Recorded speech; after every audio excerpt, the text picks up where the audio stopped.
But Tony was, and is, Tony. A man who found comfort in his own doggedness. Letters to insurance companies, emails to Veronica. If you're going to bugger me about, then I'm going to bugger you about back. I carried on sending her emails more or less every other day, and now in a variety of tones, from jokey exhortations to "do the right thing, girl," to questions about Adrian's broken-off sentence, to half-sincere inquiries about her own life.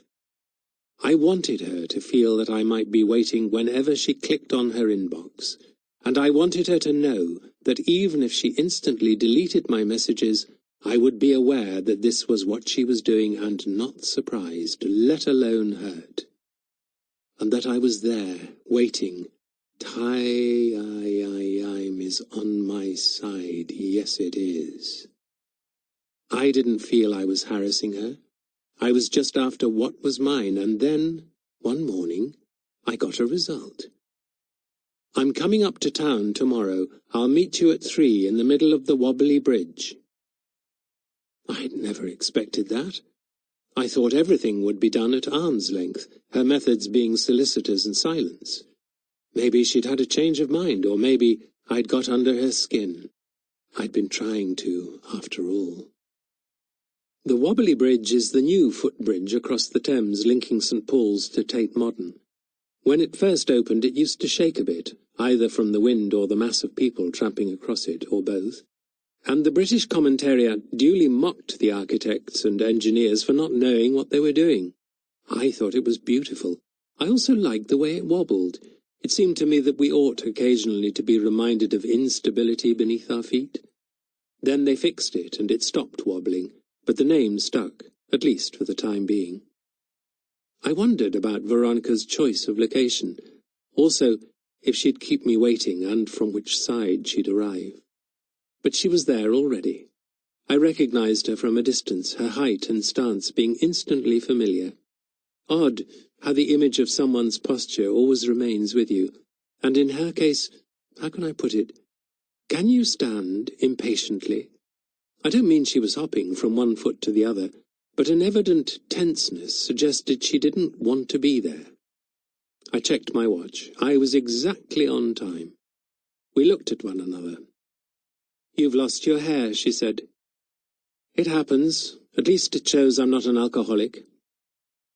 "I didn't say you were. We'll sit on one of those benches." She headed off without waiting for an answer. She was walking swiftly, and I would have had to run a few steps to get alongside her.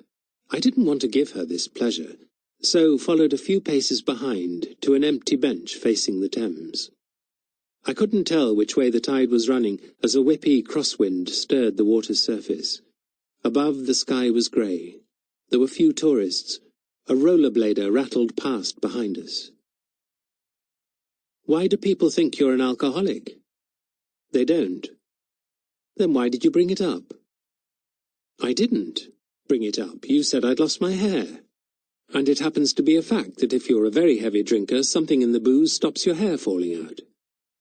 "Is that true?" "Well, can you think of a bald alcoholic?" "I've got better things to do with my time." I glanced at her and thought, you haven't changed, but I have. And yet, oddly, these conversational tactics made me almost nostalgic. Almost. At the same time I thought, you look a bit whiskery. She was wearing a utilitarian tweed skirt and a rather shabby blue mackintosh. Her hair, even allowing for the breeze off the river, seemed unkempt. It was the same length as 40 years earlier, but heavily streaked with grey. Or rather, it was grey streaked with the original brown. Margaret used to say that women often made the mistake of keeping their hair in the style they adopted when they were at their most attractive. They hung on long after it became inappropriate, all because they were afraid of the big cut. This certainly seemed to be the case with Veronica, or maybe she just didn't care. "So," she said. "So," I repeated.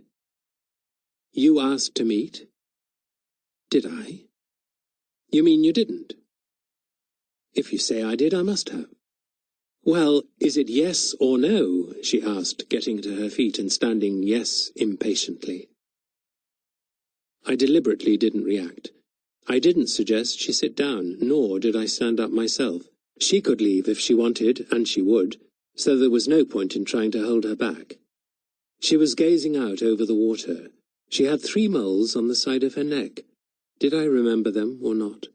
Each now had a long whisker growing out of it, and the light caught these filaments of hair.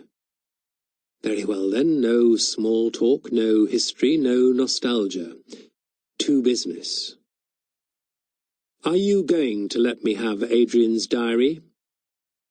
I can't, she replied without looking at me. Why not? I burnt it,